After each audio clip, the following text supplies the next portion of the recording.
Assalamualaikum warahmatullahi wabarakatuh. Jumpa lagi teman-temanku yang setia menonton channel saya, yaitu channel Dunia Rasti. Di video kali ini saya akan mengisahkan atau bercerita tentang kisah-kisah mistis yang pernah saya alami, dan cerita ini tetap teringat ya di dalam benak saya, dan saya masih betul-betul teringat juga. Untuk cerita kali ini saya akan mengisahkan kamar mandi penunggu gendruwo. Jadi kisahnya tuh begini teman-teman. Saya itu mempunyai sahabat ya, sahabat dari kecil ya, sebut aja lah namanya si A gitu ya. Itu sahabat saya ketika saya masih sekitar ya kecil banget, mungkin umur 5 tahunan lah kalau nggak salah, saya juga lupa ya. Jadi itu saya berteman sama dia itu sudah kurang lebih 20 tahun lebih, bahkan 25 tahun lebih, sampai sekarang lah. Intinya tetap pertemanan itu tetap baik-baik saja ya. Jadi tuh dia tuh di rumah dulu sama teman saya itu ya, sahabat saya di rumah tuh sama bapaknya, sama mbahnya, dan sama itu teman saya 3 orang. Setelah itu dia ditinggal sama mbahnya sudah tidak ada ya. Dan saya tuh dulu waktu masih deket rumahnya itu setiap hari saya di rumahnya teman saya itu teman-teman. Jadi kayak setiap hari itu main bareng. Setelah itu saya pindah rumah kan. Kalau sekarang agak jauh rumahnya, ya mungkin ada 5 kiloan lah, agak jauh rumahnya sama saya. Tapi saya tetap kalau main tuh tetap ke sana, dan dia tuh tetap ke rumah saya gitu. Itu kan rumah dia kan, kalau rumah di perkampungan itu kan kalau malam itu kan sepi ya, sepi terus ya, apalagi rumah perkampungan yang masuk gang gitu, itu sangat sepi kalau malam. Tapi rumahnya dia itu nggak masuk, cuma dari jalan poros itu, setelah itu masuk ke timur ya, masuk ke timur tuh mungkin sekitar 300 meter selatan jalan itu rumahnya. Kamar mandinya dia itu kan posisinya nggak di belakang, nggak di dalam rumah, juga nggak di belakang banget, tapi kamar mandinya dia tuh di depan. Tapi nggak di depan rumah teman-teman, itu agak ke timur gitu kan. Dan kamar mandinya itu nggak ada lampunya, kalau malam itu ya gelap gitu. Dan itu belakang rumahnya teman saya itu kan ada pohon bambu, sampingnya itu kayak tanah kosong gitu ya, tapi tanahnya dia sih kan, tanahnya emang lebar gitu. Dan cerita ini tuh saya nggak ngarang ya, mungkin cuma dalam bahasanya saja, saya kan masih mengelola ya. Tapi saya tuh kalau pakai bahasa Indonesia tuh kayak kaku gitu kan, soalnya kan saya orang Jawa, jadi kalau ngomong bahasa Indonesia tuh kayak kaku gitu kan. Kamar mandinya dia tuh kan di sebelah timur.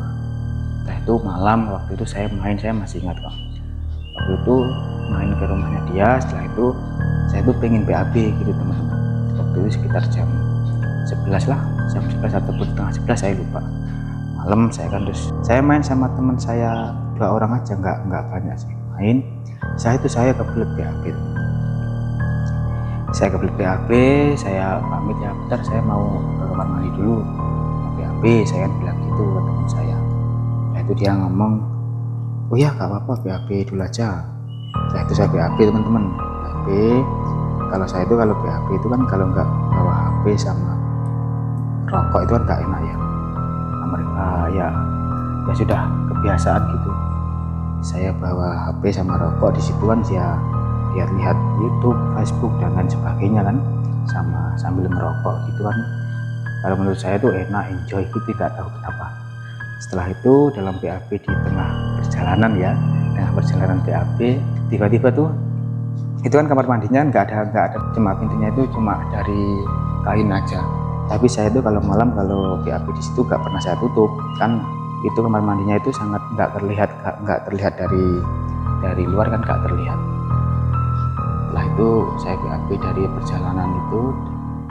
Setelah itu saya BAB di tengah perjalanan itu, tiba-tiba itu gentengnya itu kayak ada suara, kayak ada yang jatuhin batu gitu, kerutuk gitu.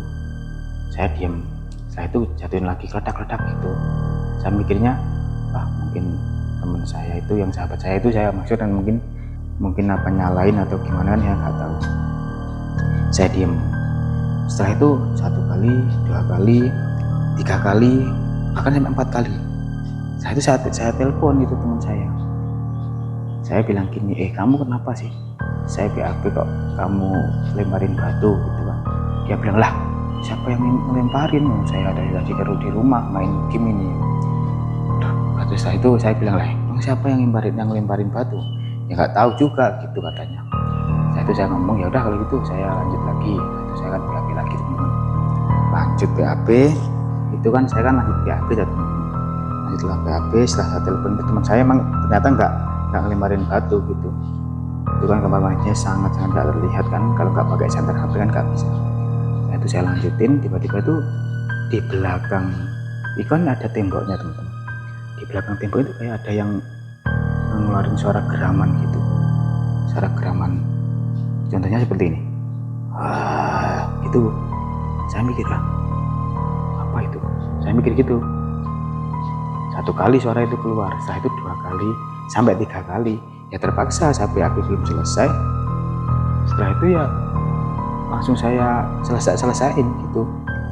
Habis selesai ya, saya cek kan, saya pakai senter HP itu, gak ada siapa-siapa di belakang itu, gak ada siapa. Cuman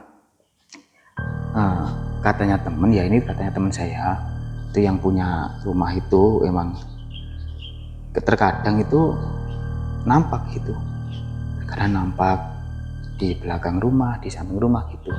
Cuman ya seperti itu, gak pernah sampai menampakin, ibaratnya kalau ada orang datang dilihatin, dinampakin tuh gak pernah. Cuma dia katanya sih sering lihat gitu. Saya bilang ke teman saya, kenapa kamu gak bilang? Katanya biarin gitu kan, ya kurang ajar ya.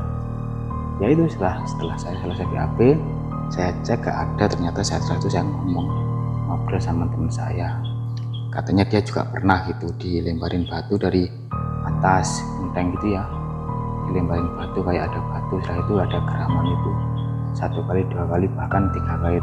Ya mungkin karena dia sudah terbiasa ya, itu rumahnya sendiri, jadi ya enjoy aja mungkin gitu ya.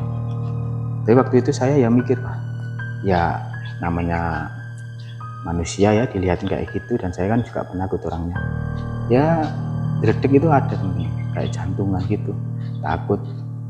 Setelah itu saya kembali lagi, saya ngobrol. Ya itu dia cerita kalau emang ada gitu teman-teman. Dan sampai saat ini saya kalau mau BAB itu suruh nganterin itu teman saya juga. Saya suruh nganterin, tapi nggak deket, nggak mungkin ada berapa meter, itu kan di luar kan ada kursinya juga itu teman-teman. Ya oke, buat teman-temanku sekalian sudah mendengarkan cerita saya. Mohon maaf jika cerita saya ini dalam segi bahasa berbeletotan ataupun kaku ya, karena saya kan nggak biasa pakai bahasa Indonesia gitu. Ya jika kalian suka dengan video saya, bantu dengan cara subscribe, share ke teman kalian, keluarga kalian, kerabat kalian, dan lain-lain ya. Jika kalian tidak suka ya tidak apa-apa, silahkan skip saja. Di sini saya akan terus bercerita tentang kisah-kisah yang pernah saya alami, dan cerita ini mungkin dalam segi bahasa saya harus berpikir teman-teman, soalnya kan nggak bisa harus pure sama yang saya ceritakan, soalnya kan ya harus mikir gitu, ya oke, terima kasih teman-temanku sekalian dimanapun kalian berada. Semoga kalian sehat selalu, semoga sampean dapat rezeki yang banyak. Terima kasih, sekian dari saya. Assalamualaikum warahmatullahi wabarakatuh.